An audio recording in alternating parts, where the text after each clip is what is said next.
Análise de A Imperatriz, uma série bem bacana, bem bonita que a gente escolheu analisar agora por conta desse assunto que a gente está conversando sobre maternidade. Mas a série tem muito mais do que apenas a gente olhar para a maternidade. Então eu vou trazer esses aspectos da maternidade, mas vou trazer aspectos arquetípicos bem profundos, porque é uma série rica nisso. Então eu decidi fazer uma análise arquetípica, tá? Vou começar por quem? Pelo arquétipo da imperatriz, porque a série, a questão assim predominante na série é o arquétipo da imperatriz. Então, para a gente falar do arquétipo da imperatriz, eu vou usar o arcano do tarô, arcano número 3, a imperatriz, tá? Por quê? Porque a gente pode olhar, né, para essa jornada colocada nos arcanos do tarô como uma jornada arquetípica, como os estágios arquetípicos da individuação. Essa abordagem mais rica que a gente pode aprender com esses arcanos. Então, a gente vai falar sobre esse estágio número 3, que é o estágio da imperatriz. E qual que é a imagem desse arcano? É uma mulher grávida, sentada em um trono. Embaixo dos seus pés ela tem a lua. Geralmente é uma lua crescente e é uma imagem bem ensolarada, bem florida, assim, refletindo o aspecto frutífero do feminino, tá? Essa representação, ela aponta para a expressão do exercício de governo no feminino, porque imperatriz e imperador falam de exercícios de governo, tá? São aspectos, obviamente, internos, no caso do imperador, manifestos no masculino, no externo, no caso da imperatriz, interno, preponderantemente interno, tá? Onde ela exerce esse governo? Sobre a lua, porque a lua está debaixo dos seus pés. Então, como são estágios evolutivos, o estágio número 2 fala da sacerdotisa e fala do momento onde ela não domina isso. Então, ela transita entre o aspecto luz e sombra desse feminino e ela ainda está muito dominada por esse aspecto. Quando ela chega no estágio 3, ela ou ele, porque é comum ao ser humano, então todos nós passamos por isso, ela pode vivenciar esse domínio, esse governo sobre esse aspecto mais instintivo, isso que está representado com ela, com os pés sob a lua, né? Colocando ali sobre a lua. Então, ela domina os seus instintos, domina os seus impulsos, domina os seus hormônios, domina as águas do feminino, tudo aquilo que está representado na lua. Isso também se reflete no fato da carta, né, da imagem, ser uma imagem ensolarada, com flores campestres, né, mostrando que ela já domina a habilidade de gerar na luz, não na sombra, mas na luz, tá? Ela gera então para a vida, ela sustenta a gestação, domina a dualidade e o sombrio dentro dela, esse aspecto sombrio do feminino representado no estágio anterior à sacerdotisa. Ela domina, imperatriz, governa a habilidade de sustentar algo até que isso se manifeste, imperador, a partir de sua força interna, o que ela está gerando.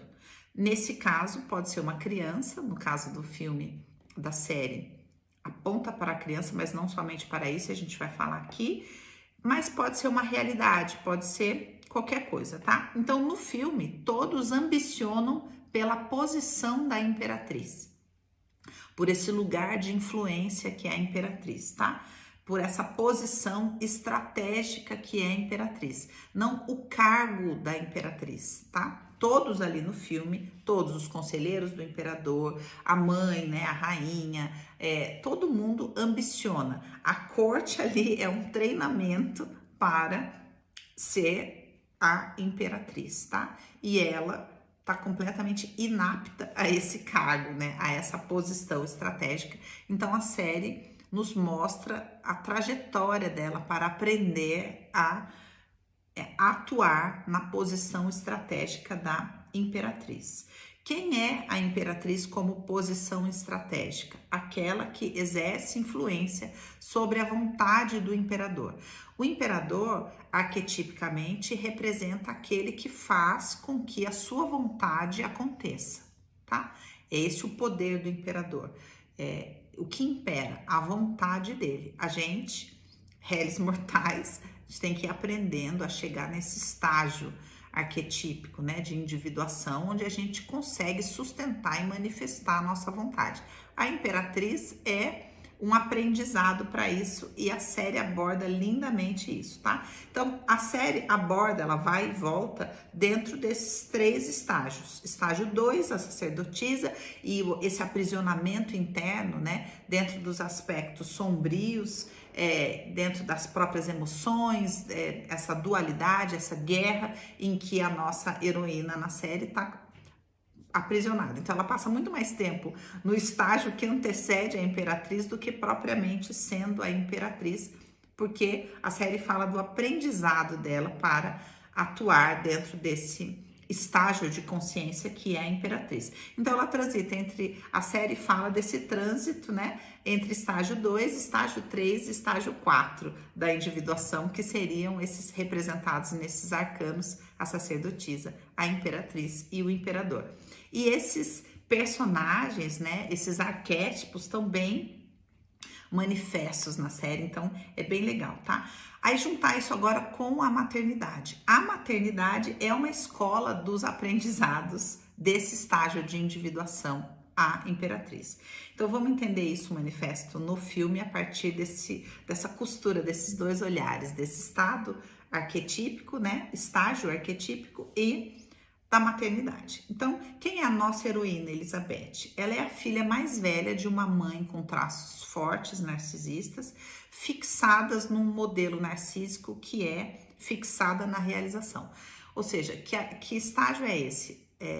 A mãe com traços narcisistas, ela pode se manifestar de várias maneiras. Por exemplo, um estágio psicossomático, que é aquela mãe que está sempre doente e exigindo que todos cuidem dela.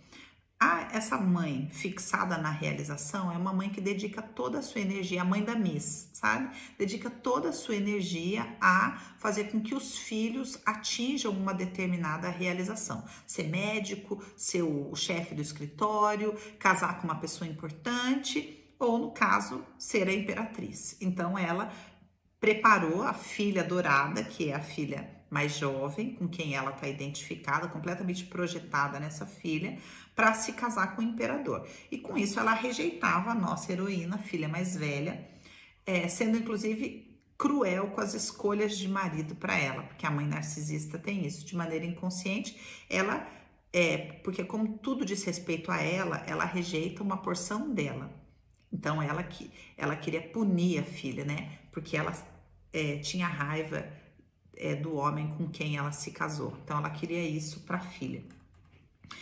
Elizabeth já era a filhinha do papai, apaixonada pelo pai e apresentada para nós rejeitando o seu segundo pretendente. É muito comum acontecer isso que se configura ali na série.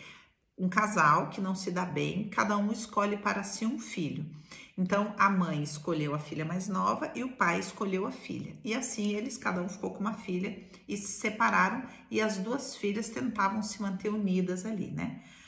A primeira imagem arquetípica fortíssima que aparece na série é ela fugindo, cavalgando, né, no seu cavalo preto, fugindo com roupas íntimas, né, com aquela camisola e um casaco por cima, nua por baixo, né, da camisola, descalça, amanhecendo o dia, né, ela sai cavalgando rumo ao penhasco, num cavalo negro, né, representando esse instinto, essa mulher indomável, esse aspecto do feminino, né? Esse aspecto selvagem do feminino, que é a mulher indomável, ela com os cabelos soltos, o vento, e ela vai diante do penhasco, né? Diante desse momento de decisão do seu destino, e ali a serpente, que representa a sexualidade, assustadora, perigosa para ela, porque ela sabia que se casar significava isso, se casar com um homem que ela não amava, que não tinha nada a ver com o que ela queria para ela. representada nessa serpente, assusta o cavalo que a derruba e esse cavalo é sacrificado pelo pai. Assim que ela começa a jornada dela. Então ela chora o sacrifício, ela tá entendendo que ela vai ter que mudar de estágio, ela chora o sacrifício desse instinto indomável, desse feminino indomável dentro dela, trança junto com os cabelos dela, junto com a força arquetípica dela, o cabelo do cavalo, e assim ela vai, né? Teoricamente tendo perdido o seu destino, porque, bom, quem vai casar com o imperador é a irmã dela. Então essa cena é um prenúncio dessa castração que ela precisaria viver para seguir adiante. Uma castração que envolve a sexualidade, a paixão pelo pai, a competição com a mãe, a saída da idealização, porque a castração fala sobre isso, sair da idealização e vir para a realidade, que ela ainda não sabia muito bem como ela viveria isso. A rainha, que também tá dentro desse quadro da maternidade, né? Ela completamente raivosa, manipuladora, representando a mulher que dentro desses dois estágios, então vamos falar na sacerdotisa, eu vou tomar qual rumo? O da sombra ou da luz? E aí ela opta o da sombra, então se torna essa mulher raivosa, castradora, né? Era uma mulher, como todas ali que atuavam na corte, eram muito manipuladoras, né? Todas buscando ser a imperatriz, atuar dentro desse arquétipo de uma maneira velada, sombria. Elas, a rainha, amava um homem, se casou com outro homem, provavelmente obrigada, teve que se casar com outro homem, e o filho do homem amado é quem ela quer empoderar. Também como uma projeção, né, de um aspecto de si mesma.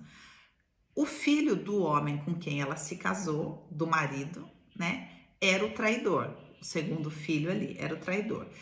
Por que ele era o traidor? Porque estava completamente emaranhado com o pai. Então ele estava compensando o pai traído, traindo o filho do homem amado da mãe, todos presos na esfera da mãe, né? O filho menor, completamente identificado com a filha que ela perdeu, aparece de vestido ali no fim da série, ali quase no fim do fim da série. Na perda da filha, a rainha rompe completamente com o seu feminino, com a sua doçura, né? E se encaminha completamente para esse aspecto sombrio. A nossa heroína vai então ali naquela cena em que o imperador escolhe ela, se apaixona por ela. Ela se apaixona pelo imperador e o imperador por ela. Mas ela não tem força na alma, né, para se sustentar nas suas escolhas. Então veja, ela se apaixonou, foi escolhida, ficou feliz da vida, mas não entendia o preço que ela ia ter que pagar para sustentar as próprias escolhas. É esse o processo, é esse o significado da imperatriz grávida. Quem é que consegue sustentar a própria escolha até que ela se manifeste? Eu vou escolher mudar de profissão, vou abandonar a profissão que eu quero e vou começar outra. Vou ser criticada por todo mundo, por exemplo, vou vir para o digital, uma coisa que tanta gente ambiciona. Vou vir para o digital. E como é que será que eu consigo ficar grávida sustentando isso como a imperatriz sozinha, sem apoio de ninguém, até que se manifeste no imperador aquilo que eu quero? Sabe? É esse o processo. Ela foi escolhida, estava ali toda faceira, mas não conseguia sustentar suas escolhas. Ela ainda estava dominada por esses aspectos que eu falei do estágio anterior, sombrios, né, da impulsividade, dos instintos, da demanda infantil, como, por exemplo, os ciúmes, como, por exemplo, a comparação, que é um conteúdo guardado dentro dela do relacionamento com a irmã, mas negado. Por quê? A minha mãe prefere a minha irmã, mas isso não me afeta. Eu sou dominada pela raiva, mas isso não tem nada a ver comigo. Era essa a realidade dela. E quando que isso emerge? No casamento dela, quando ela vê a ex-amante do imperador. E ali vem os ciúmes, vem a comparação, vem a demanda infantil, e ela ainda não tem sustentação na imperatriz para falar, mas o imperador me escolheu, eu vou ficar bem bonita aqui, bem rica, bem, me casando e depois eu resolvo isso. Ela não aguenta, ela sai correndo, ela interrompe a reunião do marido, ela quer resolver aquilo, ela sai do casamento, ela rompe com os protocolos. Por quê? Porque ela tá dominada por por essa demanda infantil. Então ela desrespeita o marido nessa urgência dessa demanda infantil, sempre com a mensagem de eu estou aqui para competir com as suas responsabilidades. Isso é muito comum, né? As mulheres, elas vão destruindo as suas relações, desrespeitando os seus companheiros, porque exigem que esses homens deem conta da demanda infantil delas e desrespeitando as escolhas, as responsabilidades, né? Não sabendo muito bem que hora trazer o assunto, tá? Então, ela estava sendo trabalhada, a mulher adulta, né? Ela atua melhor se ela ocupar um lugar, passando uma mensagem para o homem que ela escolheu estar com ela, passando uma mensagem de eu estou ao seu lado para lidar com os seus assuntos junto com você e não para exigir que você abandone todos os seus assuntos para dar conta da minha demanda infantil. Essa dinâmica sombria, destrutiva, compromete a sexualidade da relação, a vida da relação, o adulto da relação, tá? E é um erro muito comum das mulheres mais jovens no seu treinamento, né, de rainha, de imperatriz. Já na aprendizagem desse estágio da imperatriz, que é que eu quero trazer aqui para as minhas alunas, né, envolve conter os seus impulsos de competição e aprender, presta atenção, um caminho grávida, um caminho redondo para o meu objetivo, não um caminho pontiagudo, não um caminho de confronto, um caminho redondo, um caminho que vai gerando, que vai sustentando, sabe, até que aquilo esteja pronto. Mas ela não sabia esse caminho, né? Então ela vai estragando as coisas no decorrer dos seus passos, vai comprometendo, inclusive a força que ela emprestava, né, para o imperador da união deles, né, da paixão deles. Ele também vai ficando inseguro nas suas atuações como imperador. Então a força dos dois poderia empoderar os dois, mas ela não conseguia, ela voltava para o estágio anterior e competia com ele, né? Esse caminho redondo é o caminho do gerar, é o caminho do cozinhar em fogo baixo, é o caminho do esperar, de sustentar, tá? Mas ela não sabia fazer isso. Veja, não é um caminho de não fazer, mas é um caminho do como fazer. Essa é a grande questão, tá? Então, por exemplo, dentro disso, ela tem a ideia da caça. Ela percebe que ela só tem inimigos ali porque ela pede para a irmã ficar como aliada, mas ela não consegue agir de acordo com isso. Então, na impulsividade dela, ela tem a ideia da caça e coloca abertamente na mesa junto com os inimigos, se expondo. Se ela fosse mais sábia, ela ia esperar no momento que ela tá sozinha com o imperador, ela vai lá e ia falar, por que você não faz assim? Olha, eu tive essa ideia da caça. Ia colocar isso para que isso emergisse como uma ideia do imperador. Dentro do nosso processo de individuação, a gente tem que aprender o tempo de fazer isso. Às vezes você tem uma ideia sensacional, mas o tempo de manifestar essa ideia não é aquele. Você tem que esperar um momento maravilhoso, perfeito, para trazer isso no momento adequado. É esse o que a gente vê, esse aprendizado que a gente vê aí nessa cena, né? Mas ela não consegue fazer isso, expõe isso abertamente, angariando mais inimigos, sendo uma imperatriz imatura. Se ela fosse madura, ela faria isso no secreto e delegaria ao imperador a decisão.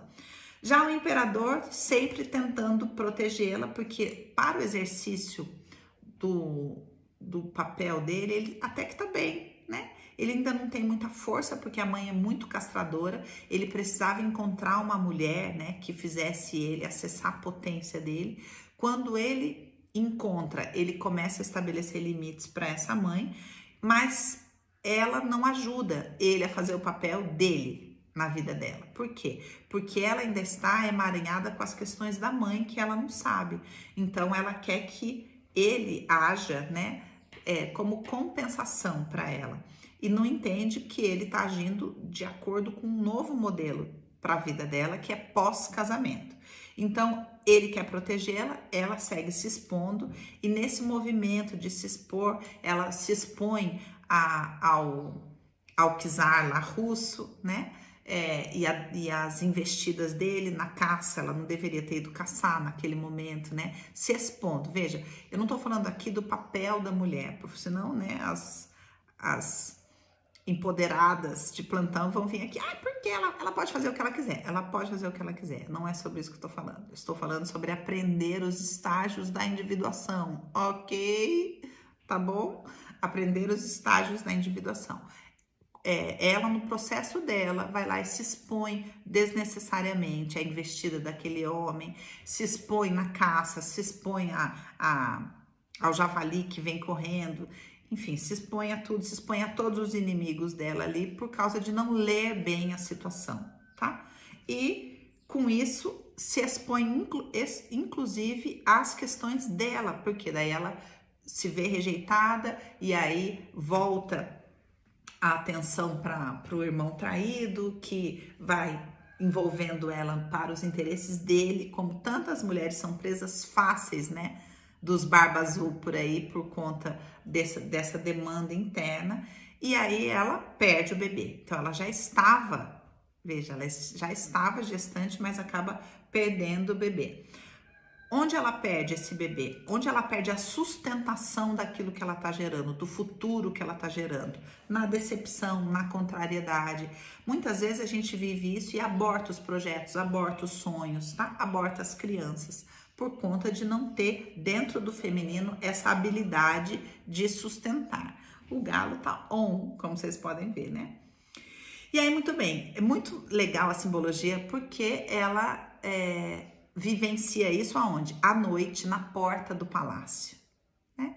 Porque ela não sustenta as questões que são dela ainda, ela precisa da aprovação dele. Então, quando ele chega e fica enciumado e os dois estão nas demandas infantis, ela não tem força na alma, no feminino, para sustentar a posição dela e sangra ali na porta do palácio.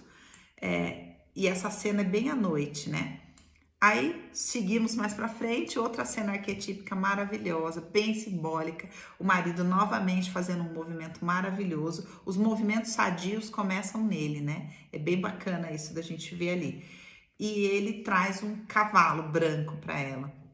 Ela tem toda a parte lá destrutiva dela, bebendo, né?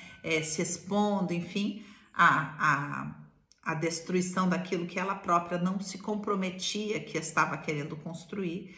E aí ele vem, traz o cavalo branco, dando pertencimento à sua potência. Isso é lindo, né? Falando, olha, eu amo a mulher forte que você é, a sua potência, eu preciso dessa potência, mas ela tem que se moldar à nossa realidade, ao nós. Não pode ser uma reedição dessa potência de quando você era um cavalo indomável, né? Ela tem que caber dentro dessa nossa realidade. Então agora esse cavalo é branco e a área para ela vivenciar essa potência é uma área segura, né? Uma área onde ela não vai mais poder ir até a beira do penhasco, onde ela não vai mais colocar tudo em risco. É dentro do palácio, é dentro dos jardins, é dentro do lugar seguro. Mas ela não gosta muito, né? Porém, ela vai amadurecendo novamente e engravida de novo. Mas na hora de contar, de novo, não consegue se sustentar.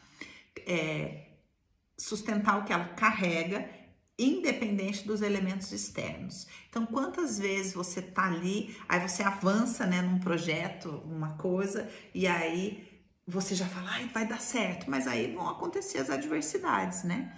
E ela não consegue falar, não, tudo bem, aqui não é um bom momento, depois mas eu vou sustentar aquilo. E aí ela de novo se encaminha para abandonar tudo, mas agora num sentido maior. Então é importante a gente ver que nesse caminhar, ou a gente toma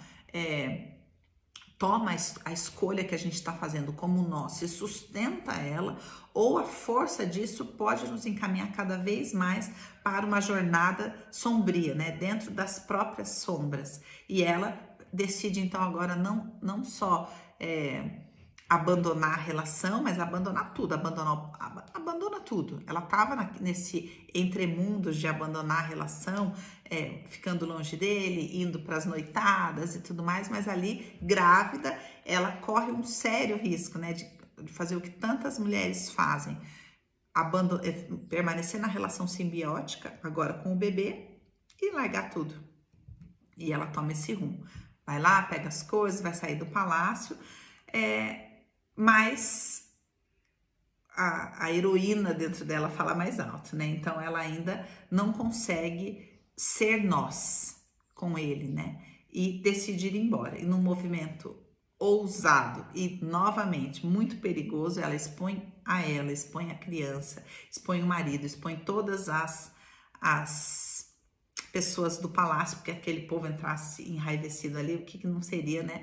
Dentro dessa coisa heróica que o Bert nos ensina tanto, né? O quanto o heróico compromete a vida, né? Mas ali, como tinha que acabar no final feliz, como tem uma experiência, tem uma referência histórica, apesar do filme não seguir muito essa referência, termina o filme ali. Bom, termina aqui, você decide aí o fim, né? Termina nuvem, né? Como que termina? Nuvem. Você não sabe exatamente, mas dá a entender de que ela ficou amada pelo povo e disse historicamente que ela era mesmo e que o imperador, e ficou tudo bem, né? Eles voltaram felizes para dentro e aí se restabeleceu tudo. Mas a estrada para ela aprender a ser imperatriz ainda parece longa, né? Usando só o personagem. Mas eu espero que você tenha identificado aí coisas em você e falado, como será que eu tô na minha escolinha de imperatriz, e que vocês também que estão aprendendo a viver isso na maternidade tenham encontrado aí algumas referências para se posicionar de maneira mais assertiva.